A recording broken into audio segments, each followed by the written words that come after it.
Well, UK Prime Minister Keir Starmer has met with US President Donald Trump at the White House. Joining me now to discuss this is Australia's former Home Affairs Secretary, Mike Pezzullo. Mike, great to see you. Good morning. What did you make of the meeting?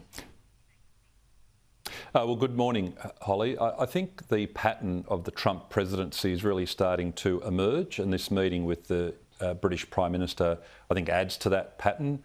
There's a very clear view that the President personally and those around him have that Europe needs to do more to both underwrite its own security and to put pressure back on Russia to ensure that Russia's aggressive intentions towards in a westwards direction is contained.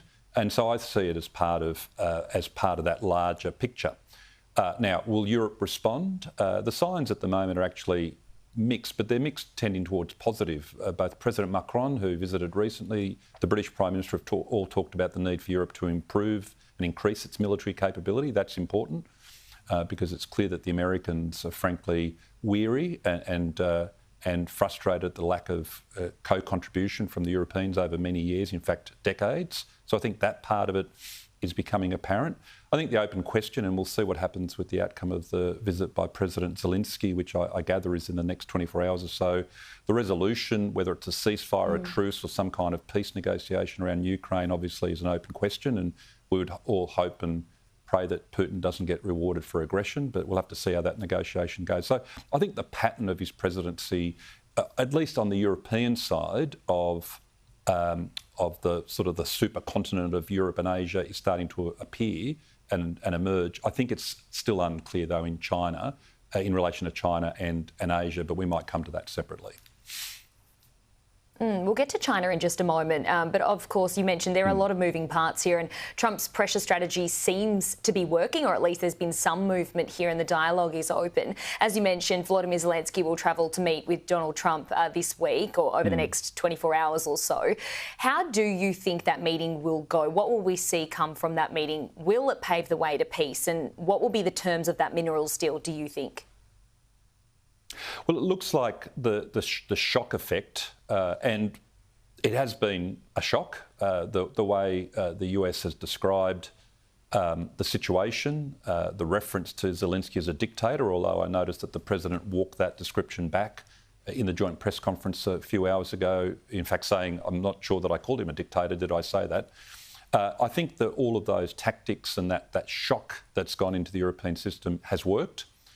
I think it's important for Ukraine's future that America has a deep investment, and by that I mean an economic stake in Ukraine's development. And if that is a multi-billion-dollar deal over critical minerals, I think that's actually a good thing, as long as obviously the Ukrainians feel that it's consistent with their own sovereignty. And similar deals, I think, are likely to be struck across a number of areas where rare earths and critical minerals are, and of course Australia's part of that.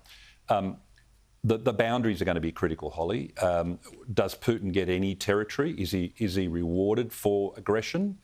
I personally would prefer to see a truce or a ceasefire with then a much longer negotiation over what a final peace deal might look like, because I think if we freeze the current incursions that the Russians have made and then say, well, you can have all of that territory, I think heinously tyrannical aggression will have been rewarded. So hopefully that part of it is cut off. And then the key question then, Holly, becomes how is Ukraine's future security guaranteed? There are positive signs that the Europeans are looking to assemble a large force.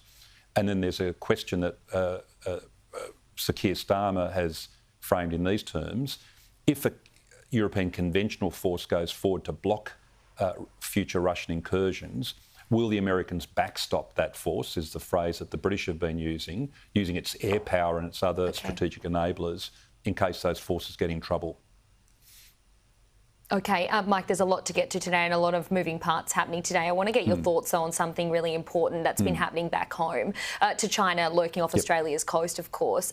What do you think is going on here? Is China an imminent threat to Australia? I mean, this has been an enormous communication breakdown. Two issues. No, they're not an imminent threat. That's been made clear by the Chief of the Defence Force and others. I think Director General Shearer, the head of National Intelligence, got it absolutely spot on and he's obviously got access to information that very few of us have, on Monday night when he said the Chinese are trying to normalise a pattern of behaviour whereby they can project force and intimidate us and shape our behaviours and shape our responses and then test our responses. So this is going to become normal behaviour. And what we then have to think about is how do we position ourselves to respond.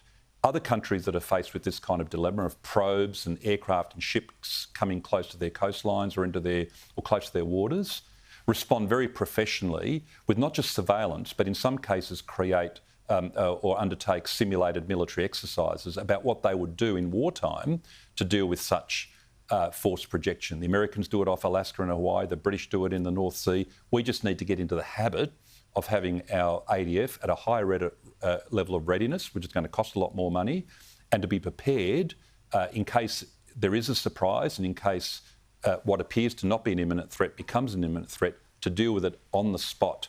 They won't notify us if they're going to attack us, regrettably, and I don't think it's likely, but if there's a possibility of it, if they're ever going to attack us, they're not going to give us notice. So this process debate about notification is really a side issue. The communication breakdowns were, frankly, just extraordinary, and thank God we had estimates this week, because we wouldn't have learnt of frankly the debacle behind the scenes, where it took a Virgin Airline pilot to spot or at least to hear the messages over the airwaves. We cannot tolerate that. We need a much higher level of readiness and preparedness, and we need to meet any such task groups coming south in future in much better terms. Okay, Mike Pezzullo, thank you for your time as always. Great to see you. We'll catch up with you soon.